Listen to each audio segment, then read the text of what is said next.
Halo Sobat Film, kali ini kita akan membahas alur cerita film The Brink. Bercerita tentang pertempuran brutal antara para gangster dan bajak laut. Oke, langsung saja kita masuk ke alur ceritanya.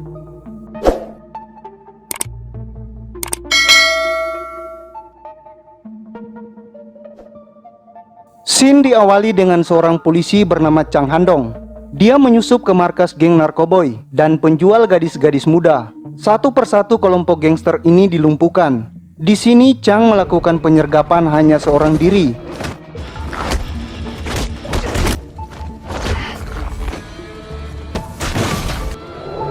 Salah seorang gangster terjatuh dari atap gedung dan menimpa mobil polisi. Petugas yang bernama Chen Ma juga tewas. Scene berpindah di tengah lautan. Ada kapal yang sedang melaut. Kapal ini sedang melakukan kegiatan ilegal. Laut Cina Selatan merupakan jalur penyelundupan emas. Ini dilakukan oleh para bos gangster besar antara Yakuza Jepang dengan gangster Cina. Para bajak laut yang menjadi perantara sekaligus kurir. Seorang bos bajak laut bernama Guo sedang menunggu koordinat yang dikirim oleh bos gangster di darat. Upacara sembahyang ke dewa laut selalu mereka lakukan. Kemudian para bajak laut ini segera bergerak ke koordinat yang diberikan. Barang diangkat dari kedalaman lautan. Di balik tumpukan ikan ternyata ada batang emas yang diselundupkan. Di situ ada tangan kanan dari bos Guo yang bernama Jiang Guicheng. Dia yatim piatu yang diselamatkan oleh bos Guo. Sebenarnya kondisi kesehatan bos Guo tidak terlalu baik. Ia pun berniat mewariskan usaha gelapnya ke putranya Shaun Yen. Shaun ini agak sombong. Guo berpesan kepada Guicheng agar bisa menjaga putranya. Guo sedikit khawatir. Para bajak laut bawahannya sangat loyal kepada Guicheng. Dia takut anaknya tak akan bisa mengendalikan bisnisnya tanpa bantuan Guicheng. Scene berpindah pada rekan polisi Handong dan juga sahabat akrabnya yang bernama Ade. Ade adalah seorang yang gila judi. Hari itu adalah hari keberuntungannya. Ia memenangkan mega jackpot dari permainan slot. Ia memenangkan uang yang cukup banyak. Kembali kepada Handong. Akibat terbunuhnya polisi patroli yang bernama Chen Ma, ia pun ditahan. Ini karena dia telah ceroboh dalam menjalankan tugas. Handong dikenal sebagai petugas yang tak kenal ampun pada penjahat. Dia dijuluki serigala. Ini karena dia selalu suka bertindak sendiri tanpa mau bekerja sama dengan tim. Setelah 6 bulan di penjara, Handong dibebaskan. Petugas yang meninggal dianggap tewas karena kecelakaan waktu bertugas. Handong dibebaskan dari semua tuduhan. Dia pun kembali bertugas. Kemudian seorang gadis SMA bernama Somin datang menemuinya. Dia adik dari petugas Chen Ma yang meninggal. Handong yang merasa bersalah bersedia menjadi wali gadis yang sebatang kara ini. Setelah kematian kakaknya, Handong menyuruh Somin jangan menemuinya lagi. Sebentar lagi dia akan berusia 18 tahun. Semua biaya hidupnya akan ditransfer ke rekeningnya. Dia tak perlu lagi menemuinya setiap bulan. Somin pun mengatakan Handong tak perlu merasa bersalah. Dia sudah menganggap peristiwa ini kecelakaan dan merelakan kematian kakaknya. Handong menegaskan ia hanya ingin membantu dan tetap merasa bersalah walaupun itu kecelakaan. Tiba-tiba teleponnya berdering. Saat itu Handong sedang menyelidiki kasus penyelundupan emas antara pihak Cina dan Jepang yang dikirim lewat laut.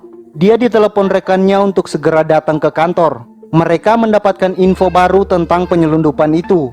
Para penjahat akan bertemu di desa Ma yang dikenal sebagai desa bajak laut. Kapten Yusai sangat kaget. Ade tiba-tiba datang mengantarkan surat pengunduran diri. Dia merasa mendapatkan banyak uang. Ia akan menggunakan uang kemenangannya untuk pindah ke luar negeri dan bersenang-senang dengan pacarnya. Kapten Yusai merasa pusing. Ade adalah partner Handong. Hanya dia satu-satunya yang bisa mengontrol Handong. Jika dia tak ada, mereka tak akan bisa mengatur Handong. Tiba-tiba Handong datang dan menyuruh Ade segera mengikutinya. Kapten Yusai dan Handong memiliki hubungan yang buruk. Handong tak pernah menghormatinya, tapi kemampuannya menangkap penjahat sangat diandalkan. Walaupun dia benci Handong, ia tak bisa berbuat apa-apa. Handong terkejut mendengar Ade mengundurkan diri, tapi dia tak peduli. Sampai tengah malam nanti Ade masih polisi. Dia menyuruhnya segera bergerak. Emas-emas disimpan di box-box ikan yang nantinya akan dikirim ke Jepang. Sementara Shaun cepat bergerak ke desa Ma. Sekarang dia adalah bosnya. Dia sangat sombong dan selalu meremehkan Guicheng. Sementara Handong dan Ade juga bergerak ke desa Ma. Guicheng, Shaun dan rombongannya sudah sampai ke desa Ma. Ternyata Shaun sudah merencanakan sesuatu. Malam ini dia dan orang-orangnya berniat menghabisi Guicheng.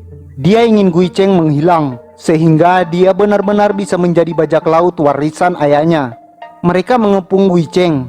Dia pun berkata siapa yang menginginkan dia mati, ia atau ayahnya. Belum sempat Saun menjawab, seluruh bajak laut yang loyal kepada Gui Cheng berdatangan. Keadaannya sekarang berbalik. Saun yang terpojok. Dia berteriak agar anak buahnya segera datang.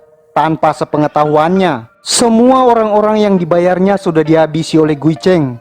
Mayat-mayatnya digantung di pohon. Itu ditemukan oleh Han Dong dan Ade. Gui Cheng dengan dingin berkata, seharusnya dia dan ayahnya tak pernah berniat membunuhnya. Mungkin dia masih bisa menurut. Ini karena dia berutang nyawa pada ayahnya. Tapi karena keluarganya sudah menginginkannya mati, maka hutang ini lunas. Ia akan menghabisinya dan memburu ayahnya. Dalam takutnya, Saun meminta ampun. Dia tak lagi menginginkan bisnis ini dan meminta Gui Cheng memaafkannya. Saat Gui Cheng ingin menghabisi Saun, Han Dong dan Ade datang. Han Dong segera bergerak. Dia tak akan melepaskan para penjahat. Pertarungan brutal pun terjadi. Dua orang melawan satu kelurahan. Situasi itu dimanfaatkan oleh Saun untuk melarikan diri. Gui Cheng segera bergerak. Dia menyuruh anak buahnya menghabisi Han Dong dan Ade. Sebagai dua polisi veteran, kemampuan mereka sangat ganas. Apalagi Han Dong, kemampuan bela dirinya sangat brutal. Walaupun Han Dong dikeroyok satu kelurahan, ia tetap sulit dikalahkan.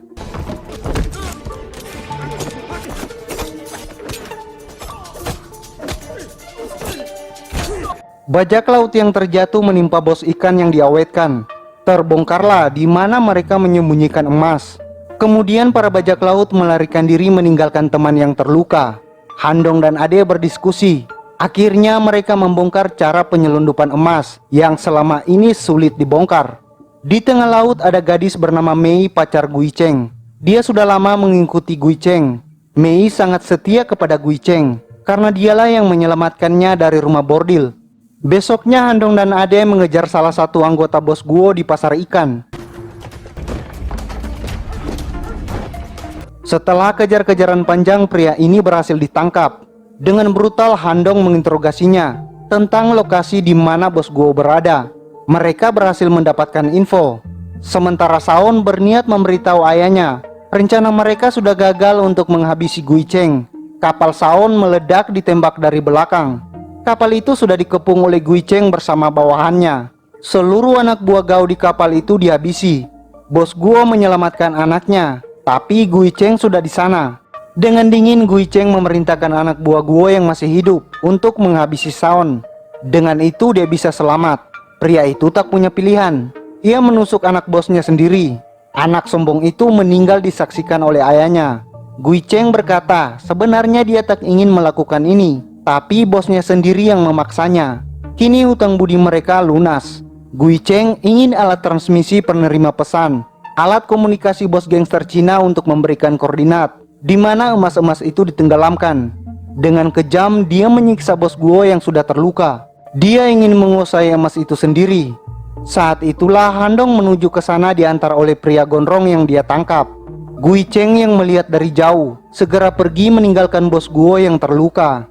Ketika naik ke kapal, dia menemukan bos Guo yang terluka parah. Bos Guo diinterogasi oleh Han Dong di rumah sakit. Bagaimana proses penyelundupan emas? Tapi pria tua ini tak mau mengaku. Han Dong pun memprovokasi bos Guo tentang putranya yang terbunuh secara sadis. Dia bisa membalas dendam jika dia mengatakan siapa pria yang melakukannya. Saat itulah Kapten Yusai datang dan mengatakan Guo akan dipindahkan. Di luar mereka bertengkar. Han Dong menyalahgunakan wewenangnya menyiksa saksi. Ia bertindak di luar aturan dan membahayakan rekan-rekannya. Kapten Yusai mengancamnya, jika dia bertindak semaunya lagi, dia akan melapor ke komisaris untuk memindahkannya. Tapi Han Dong tak takut. Dia hanya ingin menangkap penjahat. Han Dong pun mendatangi Ade yang sudah berhenti menjadi polisi. Ade memohon dia besok akan ke Eropa. Dia meminta Han Dong mengerti, tapi Han Dong bersikeras. Kasus penyelundupan emas belum selesai. Dia membutuhkan bantuan Ade. Ade meminta maaf, dia sudah berhenti dan tak bisa membantunya lagi. Han Dong tak ingin memaksa dan pergi meninggalkannya. Sementara bos Guo berubah pikiran. Dia berbisik kepada pengacaranya untuk menghubungi Han Dong. Dia akan mengatakan siapa pelakunya. Han Dong dihubungi bos Guo lewat pengacaranya. Malam pun tiba. Bos Guo berpura-pura ingin ke toilet. Petugas mengantarkannya. Saat itulah Handong menemuinya. Bos Guo mengatakan siapa yang mengambil alih bisnis. Orang itu bernama Gui Cheng, bekas anak buahnya. Setiap akhir pekan dia akan ke pasar ikan untuk mengambil uang setoran. Handong masih berusaha menghubungi Ade dan mengatakan nama orang yang mereka kejar. Dia meminta Ade membantunya untuk yang terakhir kalinya. Kapten Yusai yang sudah curiga dengan gerak-gerik Handong mengikutinya dari belakang. Saat itu hujan deras. Handong tersenyum melihat Ade ada di sana. Dia tahu temannya masih bisa diandalkan. Saat itulah dia melihat Gui Cheng lewat. Di tengah derasnya hujan, Handong segera turun dan mengejarnya. Kapten Yusai dan petugas lainnya mengikutinya. Mei juga ada di sana. Gui Cheng dan Mei sudah tahu mereka akan dikejar polisi. Mereka sudah merencanakan sesuatu untuk menghabisi para polisi. Suara ledakan terdengar. Ternyata Mei sudah menyiapkan bom rakit untuk diledakkan. Dia mengalihkan perhatian petugas. Suasana pasar menjadi panik. Handong menemukan jejak Gui Cheng, tapi Ade yang terpisah darinya disandra oleh Gui Cheng. Handong terdiam melihat kawannya diancam. Gui Cheng meminta Handong membawa bos Guo untuk diserahkan kepadanya besok siang. Jika dia tak datang, temannya akan dihabisi. Gui Cheng berniat mengambil transmisi koordinasi lokasi emas yang ditenggelamkan di laut. Tak punya pilihan, Handong pergi ke rumah sakit. Kapten Yusai ingin menghalanginya, terpaksa dihajarnya. Kapten Yusai menyerah. Dia akan membantu Handong. Dia juga tak ingin Ade tewas. Dia akan memimpin operasi penukaran ini. Semua alat-alat disiapkan. Mereka memasang pelacak di tubuh Guo. Ade disiksa oleh Gui Cheng. Mei menyiapkan bom untuk mengalihkan perhatian. Polisi sudah di mobil. Mereka akan melakukan penukaran. Telepon Gui Cheng masuk. Lokasi penukaran diberikan. Handong hanya memasukkan bos Guo ke mobil dan mengantarnya. Jika macam-macam, Ade akan dihabisi. Handong pun membuang ponselnya. Mobil Kapten Yusai yang akan keluar parkiran dihalangi. Dia pun masuk ke taksi dan mengejar mobil Handong. Mei sudah bersiap. Dia meledakkan mobil-mobil di jalan untuk membuat para polisi sibuk. Kapten Yusai pun tertahan. Area parkiran di bawah jembatan tol merupakan lokasi pertukaran bos Guo dengan Ade. Gui Cheng sudah bersiap-siap dan memberi kode. Tapi Handong punya rencana lain. Dia menabrak mobil Gui Cheng dan memborgol bos Guo di mobil. Gui Cheng berhasil diborgol dan ditangkap. Handong memaksanya mengatakan di mana rekannya. Gui Cheng berkata Ade berada di mobil berwarna silver. Dia menyuruh Handong cepat-cepat karena ada bom dipasang. Dalam waktu 5 menit akan meledakkan Ade. Saat Gui Cheng lengah, dia memasukkan alat pelacak ke jaketnya. Handong berteriak memanggil nama Ade. Dia mulai memeriksa mobil satu demi satu. Tiba-tiba salah satu anak buah Gui Cheng muncul. Dia menghancurkan kaca mobil dan mau membawa bos Guo pergi. Perkelahian tak terelakkan. Bos Guo yang ketakutan keluar dari mobil dan bersembunyi. Dia berniat melarikan diri dari tempat itu. Tapi Handong berhasil menemukannya. Dia terpaksa memborgol bos Guo pada tangannya agar tak melarikan diri. Jika orang ini lolos, temannya Ade akan dihabisi. Pertarungan dilanjutkan dan waktu berjalan terus. Anak buah Gui Cheng terus mendesak dan menyerang. Handong pun tetap bergerak mencari mobil silver yang berisi temannya. Rupanya itu adalah jebakan. Mei bersembunyi dan menusuk Handong. Handong melempar Mei dan tak sengaja ia ditabrak oleh pacarnya sendiri. Bos Guo bernasib sial. Dia tewas akibat pecahan kaca jendela mobil. Mei terluka di kakinya. Gui Cheng tak punya pilihan. Dia terpaksa meninggalkan Mei di sana. Dengan tertati-tati, Mei melarikan diri dari tempat itu. Para polisi dibuat pusing oleh kejahatan Gui Cheng. Untunglah alat pelacak bekerja dan lokasi Gui Cheng ketahuan. Dia berada di tengah laut selatan ke arah Hong Kong. Area ini di luar wilayah hukum mereka. Dia berniat pergi tapi dihalangi teman-temannya. Handong tak bisa menunggu. Ade temannya bisa celaka. Terjadi pertengkaran antara mereka. Tapi Kapten Yusai memberi info. Dia mencurigai Ade berkhianat. Ade adalah orang yang gila judi. Dia berhutang 10 juta dolar Hong Kong ke rentenir. Bisa saja dia bekerja sama dengan Gui Cheng. Namun Handong tak peduli dan mempercayai temannya. Jika dia berkhianat, dia akan menangkapnya sendiri. Handong pun datang ke apartemen Ade. Tulisan dan coretan makian agar Ade membayar hutang ada di mana-mana. Handong sadar Ade membohonginya. Handong pun menemui Somin di kampusnya. Dia memberikan ATM untuk kebutuhan kuliahnya. Pengakuan mengejutkan keluar dari Somin. Dia hamil dengan pacarnya, tapi si cowok malah melarikan diri. Handong memberi nasihat, jika dia ingin merawat bayinya, uang itu akan cukup untuk kebutuhannya. Terserah dia mau melakukan apa saja, pertahankan atau merelakan bayi itu, dan jangan menghubunginya lagi. Sementara itu, Mei menemui Gui Cheng yang berada di tengah laut. Gui Cheng menyuruh agar Mei pergi ke Thailand. Mei pun mencemaskannya, karena bos Guo sudah mati. Dia akan dikejar oleh bos Kui, bos gangster Cina yang menyelundupkan emas. Gui Cheng telah menjadi target karena Guo adalah teman akrab dari bos Kui. Ia pun dianggap berkhianat kepada organisasi. Mei tak mau meninggalkannya. Dia dipaksa pergi oleh Gui Cheng. Dia dikurung di dek kapal dan akan diantar ke Thailand. Dia berjanji kepada Mei, jika dia sudah mendapatkan emas itu, ia akan ke Thailand untuk hidup bersamanya. Handong pun ke dermaga untuk menyiapkan kapal dan menuju lokasi. Ternyata Kapten Yusai menyusulnya. Yusai sudah menduga Handong akan mengejar Gui Cheng. Yusai pun memberanikan diri untuk menemaninya. Dia tahu ini sudah menjadi masalah personal bagi Handong. Yusai berpesan untuk jangan mengacau. Mereka berdua pun berlayar sesuai dengan koordinat yang mereka dapatkan. Sementara Gui Cheng tak punya pilihan lain. Dia datang ke kapal pesiar milik bos Kui. Kapal itu merupakan arena perjudian gelap. Gui Cheng langsung membuat keributan. Dia membunuh bandar. Para pengunjung lari ketakutan. Inilah bos Kui, bos gangster Cina yang menyelundupkan emas dari Cina ke pihak Jepang. Para anggota gangster mengepung Gui Cheng dan membawanya ke bos Kui. Dia pun dihajar. Bos Kui tak menyangka buruannya berani datang ke sini setelah menghabisi teman akrabnya.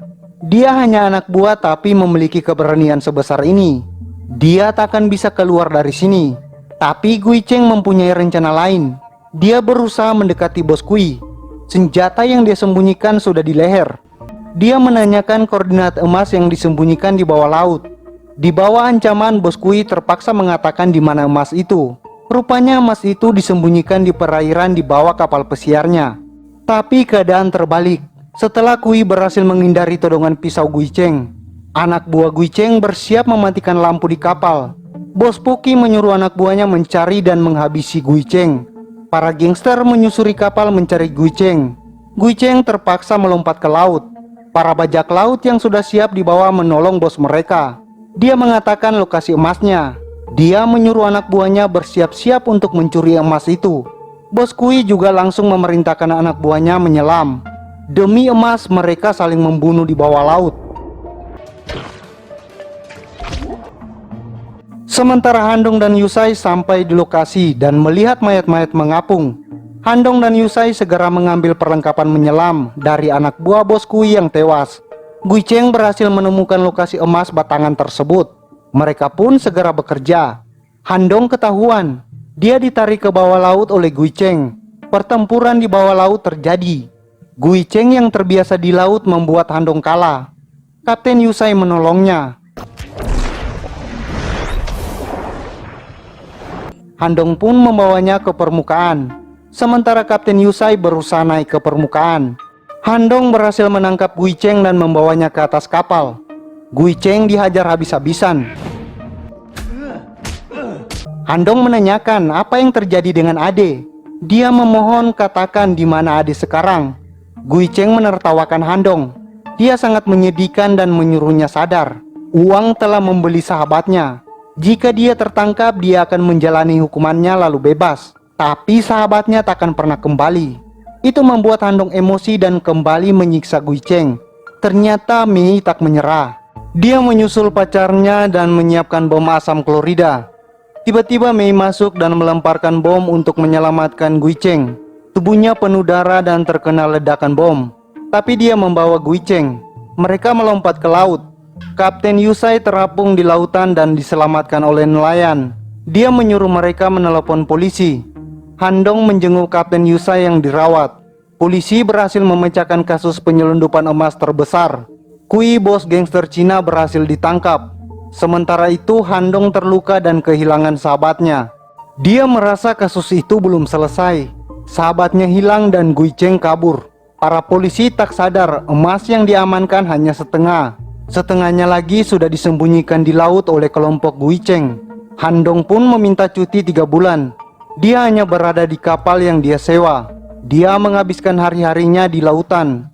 Ternyata So Min menyimpan perasaan khusus kepada Han Dong. Dia menyusul Han Dong ke tengah lautan.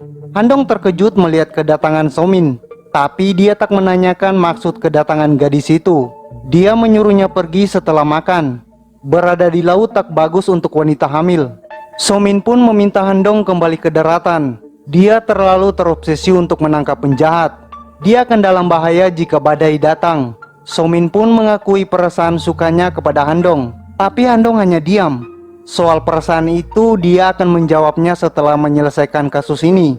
Selama emas itu masih ada, akan selalu ada pertumpahan darah di lautan. Dia akan menyelesaikan apa yang telah dia mulai. So Min berkata dia akan menunggu kedatangannya selama 2 bulan. Jika dia tak datang, dia akan menggugurkan kandungannya. Han Dong hanya bisa memberikan semangat kepada So Min yang labil itu. Dia tak bisa menjanjikan apa-apa. So Min pun kembali ke daratan. Kita kembali ke kejadian Gui Cheng diselamatkan oleh Mei. Mei tewas karena kehabisan darah setelah menyelamatkannya. Gui Cheng berjanji akan membalaskan dendam kepada Han Dong. Kedua orang ini saling menunggu.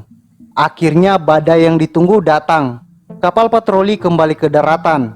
Sementara Han Dong yakin Gui Cheng akan muncul kembali untuk membawa emasnya yang ada di lautan. Han Dong mengemudikan kapal menyusuri area itu. Akhirnya dia menemukan targetnya. Gui Cheng sedang bersiap-siap untuk menyelam mengambil emas. Kapal Han Dong mencoba menerobos badai dan akhirnya tenggelam. Han Dong berenang menuju kapal Gui Cheng. Sementara Gui Cheng dan rekannya menyusun emas yang mereka angkat dari lautan. Mereka belum sadar Han Dong naik ke kapal mereka. Dia mengintip kegiatan mereka. Ia mengenali salah satunya adalah Ade, sahabat akrabnya. Ternyata dia benar-benar berkhianat. Kembali ke kejadian Ade ditangkap Gui Cheng. Ternyata Ade tergoda dengan emas yang dijanjikan Gui Cheng. Dia sudah terlilit hutang karena berjudi. Han Dong naik dan menyerang Ade, lalu mulai membuang peti-peti emas itu ke lautan. Dia menyuruh Ade kembali dan menyerah. Dia akan mendapatkan pengurangan hukuman. Ade berteriak, kenapa Han Dong tak membiarkannya pergi? Gaji polisi tak pernah cukup. Han Dong menjawab emas ini akan menghancurkan hidupnya. Sambil membuang peti-peti emas, Ade menyerang Han Dong. Perkelahian antara kedua orang sahabat ini pecah. Gui Cheng yang berada di kemudi melihat pertarungan itu. Dia pun ikut menyerang. Perkelahian seru di tengah badai terjadi. Mereka ingin melenyapkan Han Dong.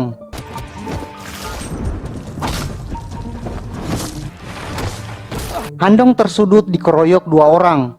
Dia ingin membuang emas-emas ke laut. Kedua orang ini ingin mempertahankannya. Dan emas pun jatuh. Gui Cheng memberikan pisau ke Ade. Dia akan menyelam untuk mengambil emas itu kembali. Ade berkata kepada Han Dong, dia tak akan pernah kembali lagi. Emas ini adalah hidupnya. Pertarungan brutal kembali dilanjutkan.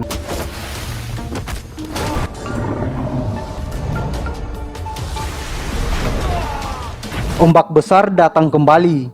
Ade tak ingin emasnya kembali jatuh ke laut. Berniat menahannya, tapi malah kepalanya terhantam keras oleh peti. Ade sekarat dan meminta maaf kepada temannya. Han Dong sedih melihat sahabatnya mati gara-gara harta. Gui Cheng telah menyelamatkan emas yang jatuh dan berusaha menariknya. Han Dong yang sangat marah menghajar Gui Cheng yang masih berusaha menarik emas itu ke kapal. Han Dong mengambil pisau dan memotong jaring-jaring yang menahan emas. Gui Cheng sangat marah. Dia tak ingin emasnya jatuh lagi. Dia menendang dan Han Dong jatuh ke laut. Lalu kembali berusaha menarik emas itu ke kapal. Han Dong memotong jaring dari bawah. Semua emas itu lenyap masuk ke laut. Gui Cheng pun tak rela emasnya hilang. Dia menyelam dan berusaha mengambil kembali emasnya. Han Dong pun berusaha menolongnya, tapi dia tak mau melepaskan emasnya. Han Dong menyerah dan kembali ke permukaan. Akhirnya Gui Cheng tewas karena keserakahannya sendiri. Han Dong pun akhirnya kembali dan menjawab perasaan So Min. Mereka sedang berada di klinik untuk memeriksakan kandungan So Min. Film pun tamat. Nah, gimana alur ceritanya? Pesan dari film ini adalah jangan serakah. Oke, sampai jumpa di alur cerita film berikutnya.